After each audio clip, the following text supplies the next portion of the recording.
Allah beri petunjuk, maka tidak ada yang dapat menyesatkan, dan barang siapa yang Allah sesatkan, tidak ada yang memberi petunjuk.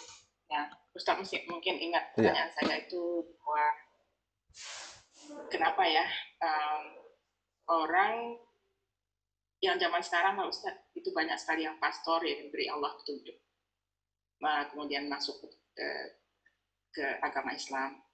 Nah, kenapa pada saat zaman Fir'aun itu dia tidak mendapat petunjuk? Apakah saking jahatnya Fir'aun itu pilihan Allah yang Allah benar-benar sesatkan karena sudah ini sekali melampaui batas itu, Ustaz?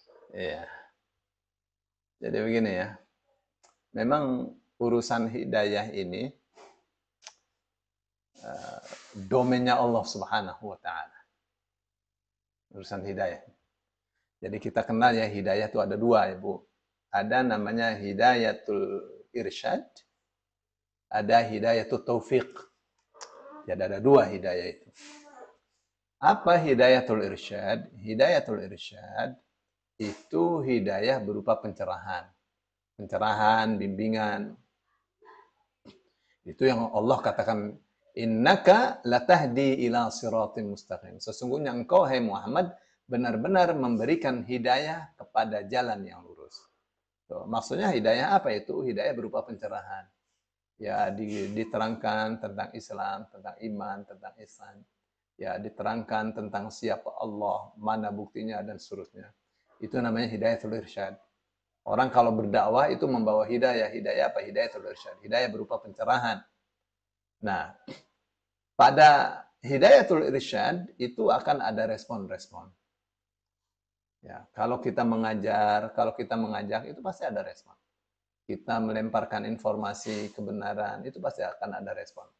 Responnya pasti ada yang negatif, ada yang positif. Itu selalu begitu. Maka Allah katakan, fadzakir in nafa'ati dzikra. Berikanlah peringatan, sesungguhnya peringatan itu pasti bermanfaat. Saya dzakkaru may yakhsha, nanti orang yang takut kepada Allah akan menjadikan peringatan itu sebagai pelajaran. Wa yatajannabuhal ashqa, sedangkan orang yang celaka pasti akan menjauhi peringatan atau pelajaran yang penting. Jadi pada dasarnya manusia itu baik. Maka ajaklah manusia untuk berbuat baik. Ya, bahwa nanti akan ada yang tidak mau menerima kebaikan, kebenaran. Itu bisa sesaat atau bisa itu merupakan proses yang nanti pada akhirnya mau masuk pada kebenaran, masuk agama yang hak. Ya, kita lihat misalnya ada seorang penulis ya, Annie Marie Skemol itu dari Jerman kalau nggak salah ya, nulis misalnya Muhammad utusan Allah. Ya, masih dalam Katoliknya itu. Jadi dia menulis buku itu seperti seorang yang sangat ahli sekali dalam Islam, dalam urusan Islam. Sampai sekarang masih Katolik. Ya, jadi satu ketika diminta untuk berbicara di depan masyarakat Katolik yang sedemikian banyaknya. Ya, saya mengerti ya, karena itu ada diterjemah dalam bahasa Indonesia. Ya, dan saya punya bukunya. Nah, itu mempelajari sampai Ibnu Arabi dipelajari. Dahsyat sekali itu pelajaran ya sudah materinya S3 itu kalau di kuliahan. Ya, dia belajar itu, dia belajar. Banyak komentar-komentar, aduh semoga saja masuk Islam. Ini dia sampai dia katakan Muhammad itu manusia yang besar, jangan pernah diragukan. Ini orang adalah orang yang lurus, orang yang sangat lembut. Orang-orang Islam juga sangat lembut, sangat baik, sangat lurus. Kalian jangan melihat itu kejadian di WTC 9/11 itu. Jangan itu dilihat, itu cuma sebagian kecil saja. Ya, sebagian besarnya kalian pasti akan tertarik dengan indahnya Islam, indahnya akhlak orang-orang Islam. Tapi dia belum masuk Islam. Belum masuk Islam. Nah, kita doakan saja agar dia masuk Islam. Ya, seperti misalnya penulis ensiklopedia hadis pertama. Itu Winsing, ya orang Belanda itu. Jadi mau cari lafaz hadis ini adanya di kitab mana, dibuka, dia nulis tuh yang pertama kali tuh, Winsing. Waktu diundang di IAIN Jakarta, IAIN Syarif Hidayatullah, waktu itu rektornya masih Pak Harun Nasution. Wah, berbicara tentang Quran, ya hafal Quran. Ribuan hadis hafal. Orang Belanda. Jadi ditanya, ya, Anda telah puji-puji Islam, mati-matian puji-puji Al-Quran, istilahnya ya, puji hadis, puji Rasulullah, puji Allah, puji ajaran Islam. Ya, kenapa tidak masuk Islam saja? Apa jawabnya? Belum tertarik. Ya, belum tertarik saat masih hidup. Nah, di akhir hayatnya saya dengar-dengar masuk Islam. Tuh ya. Jadi kalau kita misalnya berdebat, kita ngajak, itu namanya hidayatul irsyad. Nah, nanti orang ini bakalnya masuk Islam atau tidak, itu Allah yang punya kuasa itu. Ya, itu Allah yang punya kuasa. Tuh, maka ketika Rasul Shallallahu Alaihi Wasallam bisikin pamannya di detik-detik terakhir sebelum meninggalnya, dia katakan, paman, ucapkan la ilaha illallah, satu kalimat saja. Ya, dengan satu kalimat ini saya bela engkau di hadapan Allah Subhanahu wa taala. Dia lihat Rasulullah, dia lihat Abu Jahal, Abu Lahab, Abu Sufyan. Ya, dia lihat tuh orang-orang Quraisy. Dia katakan, Muhammad, laulal malamah wala hadari masabah laqultu ma qulta. Hai Muhammad, kalau tidak karena khawatir saya ini dicela, dicerca, pasti saya sudah mengatakan apa yang kamu katakan itu. Jadi tahu sebenarnya Abu Thalib itu. Nah, kata-kata terakhirnya adalah ana ala dini Abdul Muttalib. Saya di atas agamanya Abdul Muttalib, menyembah berhala. Ya, ditanya oleh Abu Lahab, Abu Jahal, akarita dina Abdul Muttalib, apakah kamu benci agamanya Abdul Muttalib? Terus dia katakan, ana ala dina Abdul Muttalib. Saya tetap di agamanya Abdul Muttalib, meskipun saya lindungi Muhammad. Ya, meninggal dalam keadaan tidak beriman. Menangis Rasul Shallallahu Alaihi Wasallam. Turun ayat, innaka la tahdi man ahbabta, walakin Allah yahdi man yasha. Sesungguhnya engkau tidak dapat memberikan hidayah kepada orang yang kamu suka, tapi Allah yang kasih hidayah. Nah, hidayah yang hanya Allah saja yang pegang, hak prerogatif Allah, itu namanya hidayatut taufiq. Ya, hidayatut taufiq. Nah, macam-macamnya ya, Fir'aun, Abu Thalib, itu macam yang sama aja itu. Ya, macam yang sama. Datang orang terdekatnya, Fir'aun ya, Musa ya anaknya Fir'aun lah istilahnya, karena lama, sejak bayi, sejak bayi, sejak masih menyusu, itu Fir'aun tuh. Ya. Nah, Musa tuh. Jadi dengan Fir'aun itu seperti dengan bapaknya saja, dekat sekali. Ya, Nabi Muhammad dengan pamannya Abu Thalib itu sangat dekat sekali. Ya, sangat dekat sekali. Dan Fir'aun dengan Musa atau Musa dengan Fir'aun itu ada di samping kedekatan, ada saat itu permusuhan. Ya, karena ada kecurigaan Fir'aun kalau Musa ini akan mengkudeta dirinya.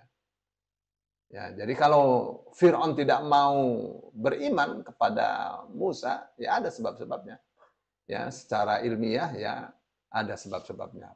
Ya. Pertama, ya, sebab pertama yang paling jelas dari sisi kekuasaan, ya, Fir'aun ini adalah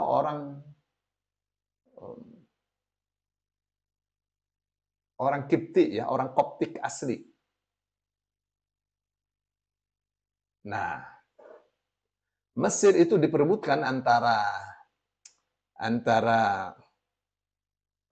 Mamalik sama Fara'inah. Jadi Mamalik itu adalah pendatang ya, pendatang, bukan penduduk asli Mesir. Ya, yang berebut kekuasaan dengan pribumi. Ya, waktu Nabi Yusuf diberi mandat untuk memerintah Mesir, memegang tiga bidang pemerintahan yang besar, kepolisian, hukum, dan perekonomian, itu rajanya dari Mamalik. Maka disebut Malik, ya, raja. Kapan penguasanya dari Koptik asli disebutnya Fir'aun. Ya, jadi Fir'aun ini baru saja ya memegang kekuasaan setelah berebut dengan penguasa sebelumnya. Ya, yang Bani Israel sebelumnya dengan penguasa sebelumnya itu, ya, Nabi Yusuf dan Bani Israel. Tuh, jadi Fir'aun memperbudak Bani Israel.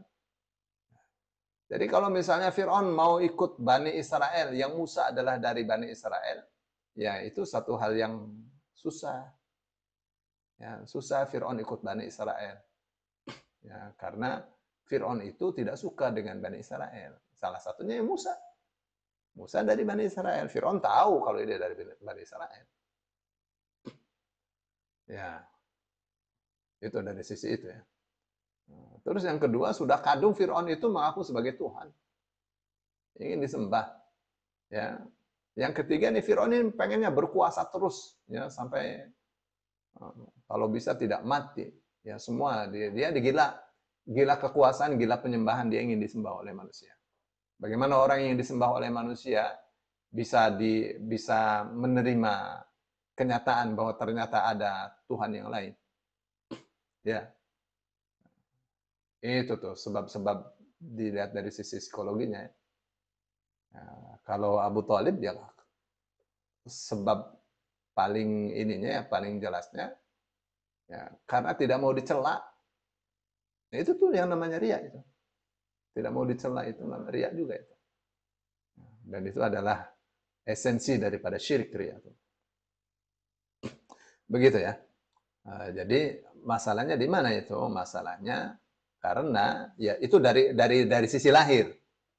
Ya, dari sisi gaibnya, dari sisi takdirnya, ya itu hidayah atau taufik itu Allah punya hak. Allah punya hak. Ya, ingat kan surah Al-Baqarah ayat 272, Ibu. Sewaktu Rasul Shallallahu Alaihi Wasallam mengatakan kepada para sahabatnya, para sahabat jangan pada sedekah kepada orang kafir yang miskin. Orang Islam yang miskin masih banyak. Kecuali kalau mereka mau masuk Islam, kita kasih sedekah. Turun ayat. Ya, turun ayat. Laisa 'alaika hudahum walakin Allah yahdi man yasha. Muhammad, bukan merupakan tanggung jawab kamu menjadikan mereka dapat hidayah. Allah yang kasih hidayah, bukan kamu. Ya. Wa ma tunfiqu min khairin fali anfusikum. Kalian kalau mau infak, infak saja. Infak itu kebaikannya untuk kalian sendiri. Wa ma tunfiquna illa ibtigha'a wajhillah. Kalian tidak boleh infak, tidak boleh sedekah kalau tujuannya agar mereka masuk Islam. Kalau tujuannya agar mereka tertarik kepada Islam, jangan itu tujuan. Sedekah itu supaya besok melihat wajah Allah, itu saja. Kalau tujuannya bukan untuk melihat wajah Allah, bukan untuk menggapai wajah Allah, tidak usah sedekah. Tuh, ya. Jadi itu memang domainnya Allah Subhanahu wa taala itu. Ya. Tapi di sana ada sebab-sebabnya, Firaun ada sebab-sebabnya. Ya. Orang semakin benci kepada Islam akan semakin jauh ya, dari memperoleh hidayah. Ya, apa saja yang menyebabkan orang tidak bisa memperoleh hidayah? Zalim. Itu susah dapat hidayah. Ya. Innallaha la yahdil qaumadz zalimin. Sesungguhnya Allah tidak memberi hidayah kepada kaum yang zalim. Innallaha la yahdil qaumal fasiqin. Sesungguhnya Allah tidak memberi hidayah kepada kaum yang fasik. Itu beberapa penghalang ya untuk peroleh hidayah dari Allah Subhanahu wa taala. Ya, ada dikasih tahu oleh Allah kisi-kisinya kenapa orang tidak bisa menerima hidayah. Ya, antara yang tadi zalim, fasik. Jadi kalau Ibu Evi katakan apakah karena saking jahatnya Firaun? Antara lain iya. Antara, antara lain iya. Saya sudah ceritakan ya, orang yang hatinya lembut cenderung dikasih hidayah oleh Allah Subhanahu wa taala. Ya, ada seorang yang berusaha untuk cari nafkah ya setelah suaminya meninggal. Membawa dua putrinya, terus dia taruh di masjid itu putrinya. Asna, ya kita sudah siang, kita belum makan. Ya, mama mau cari makan. Ya, kamu diam di masjid, dua putrinya. Terus dia cari pengajian. Oh, itu ada kajian, ada syekh. Dia datangi syekh. Saya keturunan Rasulullah Shallallahu Alaihi Wasallam. Saya membawa dua putri, saya taruh di masjid, belum makan. Saya minta ditolong. Terus saya katakan, baik, ya keturunan Rasul pasti terhormat. Ya. Kita pasti akan menghormati. Tapi mana bukti? Dia katakan, Syekh, di sini tidak ada yang kenal saya. Tapi kalau di desa saya, semua kenal saya. Maka saya kemari supaya saya tidak malu mencari sesuap nasi. Saya tidak mau minta-minta, saya mau kerja. Ya, baik, siapa saja bisa mengaku jadi keturunan Rasul Shallallahu Alaihi Wasallam. Banyak pendusta. Jadi ibu-ibu tadi berkata, ya baik, Syekh, terima kasih. Terus dia cari lagi. Cari ada rumah besar, ada gambar patungnya, gambar apinya, ya pokoknya rumahnya orang Majusi. Dia datang. Tuhan katanya, saya bawa dua putri itu saya taruh di masjid. Belum makan. Belum sampai dia minta makan, itu orang Majusi tadi dia kasih komando kepada pembantunya. Fulan itu, tolong tuh ambil tuh anak dia tuh. Ini anak ibu ini tuh di masjid tuh, ambil. Ambil dua ke sini. Dua-duanya ambil sini. Kasih pakaian yang bagus. Kasih makanan yang enak. Ya, ibu jangan khawatir. Saya siapkan itu kamar di situ. Saya siapkan kamar, jangan kerja. Pokoknya saya akan hormati sebaik-baiknya. Selagi engkau adalah turunan Muhammad, turunan Rasulullah. Dasarnya apa? Sebenarnya dasarnya bukan karena itu. Karena kasihan, sayang. Ya, datang anaknya, dibawa, dikasih baju seperti hari lebaran. Seperti hari raya. Makan. Ya, udah senang. Tidak mikir nyari makan. Ibu-ibu itu. Ditanggung. Ya, besoknya Syekh tadi nyari-nyari itu.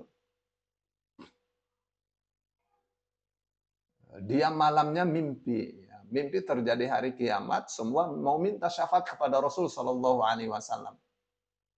Terus dia memperlihatkan dirinya, Rasulullah, saya mohon syafaat.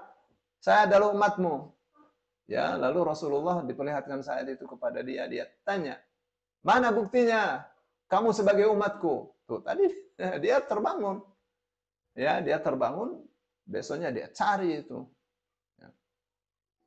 Dia cari perempuan tadi dengan dua putrinya. Ya, cari informasi, ternyata ada di orang Majusi. Jadi dia tanya, Syekh, Tuan, itu ada 3 perempuan ya. Itu orang Islam. Ya, saya di sini Syekh. Saya mau ambil. Ya, karena saya yang berkewajiban untuk melindungi, untuk memenuhi, untuk menghormati, memenuhi kebutuhan mereka, menghormati mereka, memuliakan mereka. Kata orang Majusi, oh, mohon maaf, ya sudah disediakan kamarnya, sudah pokoknya beres. Ya, tidak usah susah. Nggak ada. Jangan menyusahkan diri, sudah cukup. Ya. Sudah cukup di sini, sudah cukup. Jadi katakan, mohon maaf, ya saya harus ambil dia keluar. Ada hak apa? Ada hak apa kamu dengan dia? Ya, sampai akhirnya dia mau bayar berapa saja, berapa dinar, berapa ratus dinar dia mau bayar. Lalu ditanya, kenapa kamu memaksa sekali? Ya, terus dia ceritakan tentang mimpinya.